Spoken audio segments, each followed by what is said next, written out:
Olá, que a graça e a paz do Senhor Jesus esteja contigo e com toda a sua família. Eu sou o presbítero Rogério Lourenço e você está no canal Análise Bíblica, um canal onde nós estudamos a Bíblia minuciosamente. Nós estamos fazendo um estudo da carta de Paulo aos Efésios. Já estudamos o capítulo 1, 2 e 3 e o capítulo 4 até o versículo de número 6. Hoje nós vamos iniciar no versículo de número 7. Se você desejar assistir às outras aulas, tem uma playlist para cada capítulo já estudado, capítulo 1, 2 e 3, com os vídeos já salvos nessas playlists. Você pode assistir, acessar e assistir ali, né? Se você não é inscrito em nosso canal, junte-se a nós, faça a sua inscrição, acione o sininho das notificações, deixe o seu like no final do vídeo, assista o vídeo até o final, né? Os nossos vídeos de análise bíblica não passam de 20 minutos, de 15 a 20 minutos. Assista o vídeo até o final, né, para você entender aquilo que nós queremos passar, o nosso conteúdo aqui nesse canal, e depois você pode deixar o seu like, né, porque isso nos ajuda bastante. Se você tiver alguma opinião, algum tipo de comentário, alguma discórdia, né, alguma crítica também, você pode deixar nos comentários que nós vamos responder a maior atenção, né? Atenção que você merece. Então vamos iniciar no versículo, hoje vamos iniciar o versículo de número 7 do capítulo 4 da carta aos Efésios, que diz o seguinte: mas a graça foi dada a cada um de nós segundo a medida do dom de Cristo. A graça de Deus para a salvação, ela é dada a todos na mesma medida. A graça para a salvação é dada a todos na mesma medida. Todos os crentes, eles participam, segundo o comentário da Bíblia Genebra, todos os crentes participam da graça da salvação através da fé. Agora, isso está lá no capítulo 2, versículo 8, da mesma epístola aos Efésios, que diz: pela graça sois salvos por meio da fé, e isso não vem de vós, é dom de Deus. Agora, em particular, cada cristão também recebe algo da graça de Deus para trabalhar em benefício da igreja. E isso nós vamos ver nos outros versículos, que são os dons que Deus distribui à sua igreja, né, para o aperfeiçoamento da igreja. Então, a graça para a salvação, ela é dada a todos os crentes, né? Todos aqueles que a graça é dada a todos, né? Porém, alguns resistem à graça de Deus. O Estevão, né, o primeiro mártir da igreja, ele falando aos seus contemporâneos, seus irmãos judeus, né, escribas, sacerdotes, os judeus que eram contra a pregação do evangelho, diz: vocês resistem ao Espírito Santo. Então, a graça de Deus, ela é dada a todos. Alguns a recebem, outros a rejeitam, porém aqui, nesse ponto, né, a graça é dada a cada um segundo a medida do dom de Cristo, quer dizer, na questão de dons, de alguns benefícios que a Bíblia chama de dons, para a pessoa trabalhar na obra de Deus. Então, o versículo 7 está dizendo isso, né? Cada cristão também recebe algum dom da graça em particular para o benefício da igreja. Paulo mesmo era uma dessas pessoas que recebeu a graça de anunciar o evangelho, né? O dom da pregação, o dom do evangelismo. Então Paulo tinha esses dons, né? Falava em línguas, todos os dons, não vamos listar aqui os dons de Paulo, mas todos os dons que Paulo possuía eram dados segundo a medida que Cristo resolveu dar a ele, né? E Jesus dá esses dons também a outras pessoas no decorrer, na história da igreja, né? Então esse é o versículo 7. Agora o versículo 8 é um versículo muito polêmico, né? Com algumas interpretações. O versículo diz o seguinte, pelo que diz, subindo ao alto, levou cativo o cativeiro e deu dons aos homens. Parece que Paulo está fazendo uma referência ao Salmo 68, versículo 18. Né? Aqui há muitas controvérsias. Então, algumas pessoas entendem que subindo ao alto, levou cativo o cativeiro, quando Jesus morreu, essa primeira visão, ele desceu ao inferno, ao Hades, e ali ele pegou o seio de Abraão, onde ficavam os justos, as almas dos justos do Antigo Testamento, e levou esse seio de Abraão para um lugar no céu, que é chamado de paraíso. O próprio Paulo diz, eu subi ao terceiro céu e eu fui arrebatado ao paraíso.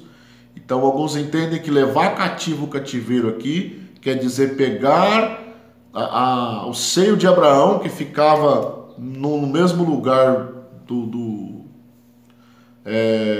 lugar chamado Sheol, né, que era o mundo dos mortos. Ali tinha 2 compartimentos, um lugar era o seio de Abraão e um lugar era o Hades. Então Jesus desceu a este lugar, pegou o seio de Abraão, as almas que estavam ali, e levou elas para o céu, onde hoje é chamado de paraíso. É a primeira interpretação. A Bíblia de Estudo Palavra-Chave, editada pela CPAD, Casa Publicadora das Assembleias de Deus, ela traz uma perspectiva um pouco diferente dessa visão. Então, diz o seguinte o texto: pelo que subindo ao alto, diz respeito à subida, à ascensão de Cristo, da terra, depois da sua ressurreição. Então, você pode encontrar isso em João capítulo 8, versículo 23 e no capítulo 16, versículo 28. Então a Bíblia, a palavra-chave, ela traz essa perspectiva de subindo ao alto, A subida é a ascensão de Cristo. Depois que ele ressuscita, ele fica 40 dias na terra e depois ele é assunto ao céu no Monte das Oliveiras, Agora, ela traz para a expressão levando cativo o cativeiro, ela traz a ideia, o comentário da Bíblia, palavras-chave, traz uma ideia que este levar cativo o cativeiro diz respeito à vitória de Cristo sobre o pecado e a morte, pela sua ressurreição.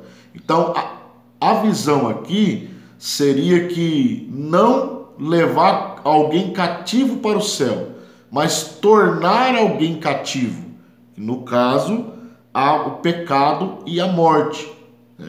Então, após a morte de Cristo, a ressurreição de Cristo, agora o pecado e a morte estão cativos, debaixo da autoridade de Deus. Não que eles nunca estiveram, mas agora, pelo plano, a carta aos Efésios fala muito disso, o plano, que foi sendo concretizado, o plano da redenção, ele chega num ponto que Jesus subjuga o pecado e subjuga a morte pela sua ressurreição. Então isso é uma visão muito, muito interessante, E aí tem a expressão deu dons aos homens, que a Bíblia, palavra-chave, ela traz a ideia de que esses dons são a vida eterna e o perdão dos pecados. Você pode ler na página 1237 que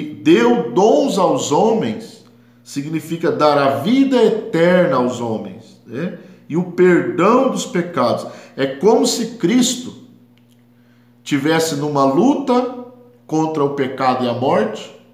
Agora ele venceu o pecado e a morte pela ressurreição, e ele está dando dons aos homens, que é a vida eterna e o perdão desses pecados. Ele está distribuindo os despojos da sua vitória. Os reis antigamente, do Antigo Testamento, eles venciam seus inimigos e na maioria das vezes eles se apropriavam dos despojos, do ouro, da prata, das vestes, de escravos, né? Então esses dons que eles adquiriam na vitória, levando para o lado de Cristo, o lado espiritual. Então Cristo veio, né, desceu à terra, se humilhou, nós vamos ver nos versículos aqui para frente, morreu, ressuscitou, venceu o império do pecado, da morte, o império de Satanás, e agora ele está distribuindo os despojos da sua vitória, né? Ele está distribuindo o perdão dos pecados, distribuindo a vida eterna, né? Então é uma visão bem interessante, né? Eu mostrei as duas visões aqui, né? Porque há essas duas interpretações, né? Aí você tire as suas conclusões para ver qual que harmoniza mais com o seu modo de pensar. O versículo 9 diz o seguinte: ora, isto ele subiu, que é senão também antes tinha descido às partes mais baixas da terra. Aqui também há uma controvérsia com essa expressão descido às partes mais baixas da terra. Então, algumas pessoas, usando o credo apostólico, há uma cláusula no credo apostólico que diz que Jesus desceu ao inferno, né?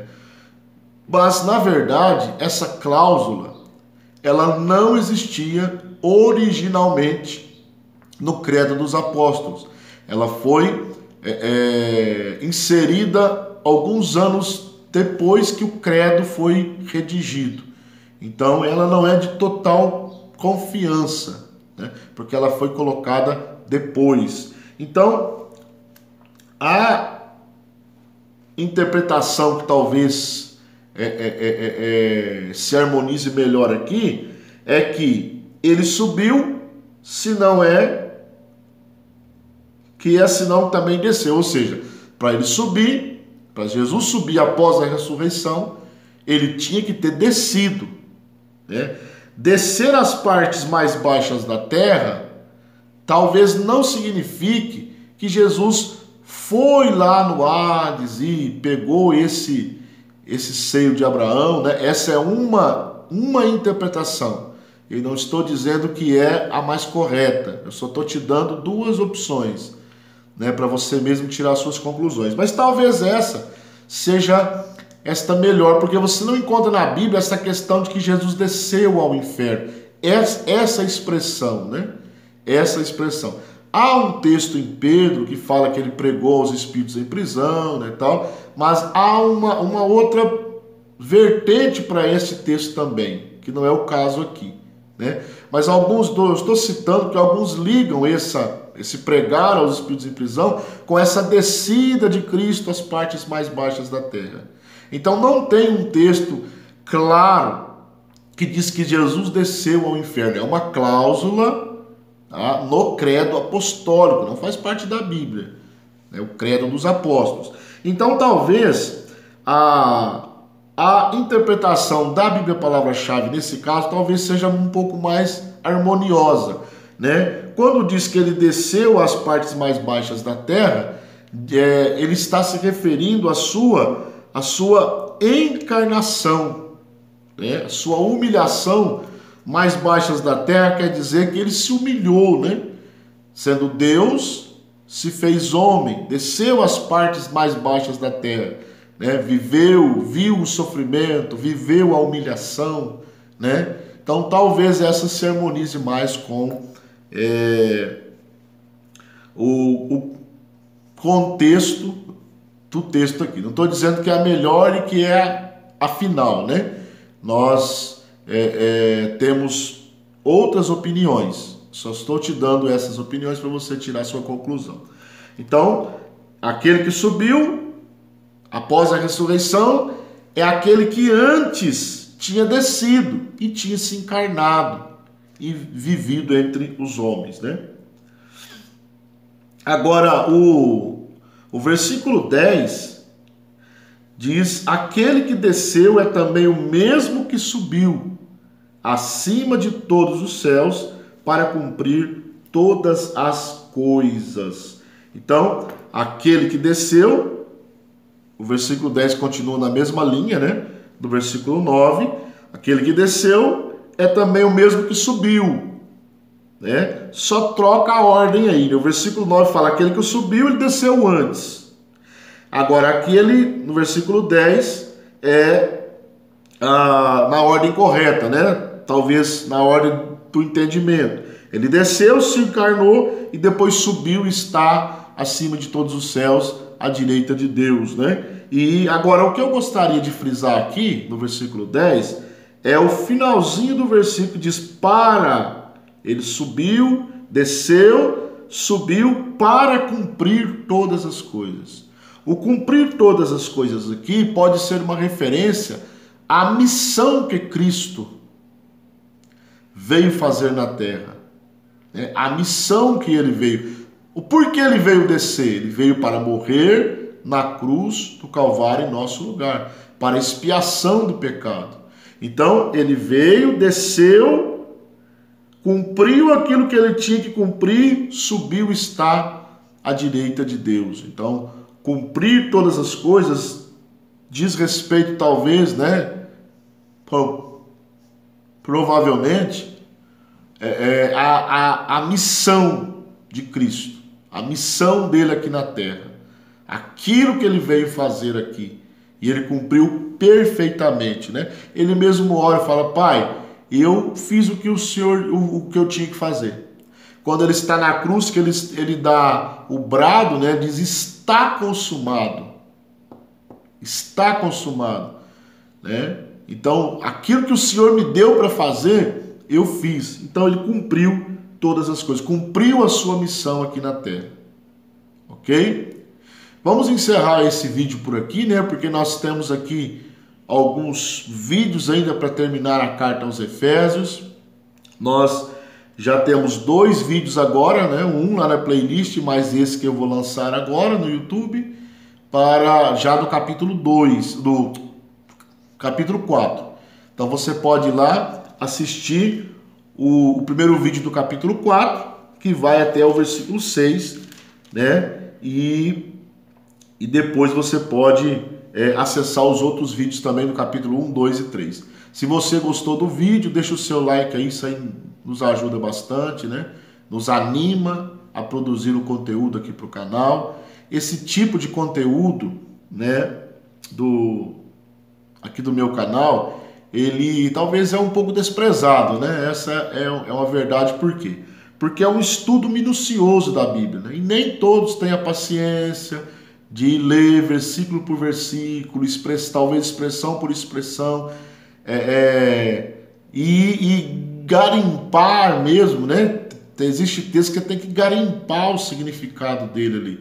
Então nem todos têm esta paciência e essa dedicação. Porém, eu me sinto bem assim, né? Estudando a Bíblia assim, e quero compartilhar com você aquilo que eu aprendo. Então deixa o seu like aí, que isso nos ajuda, compartilhe nas suas redes sociais e fique com Deus e até a próxima.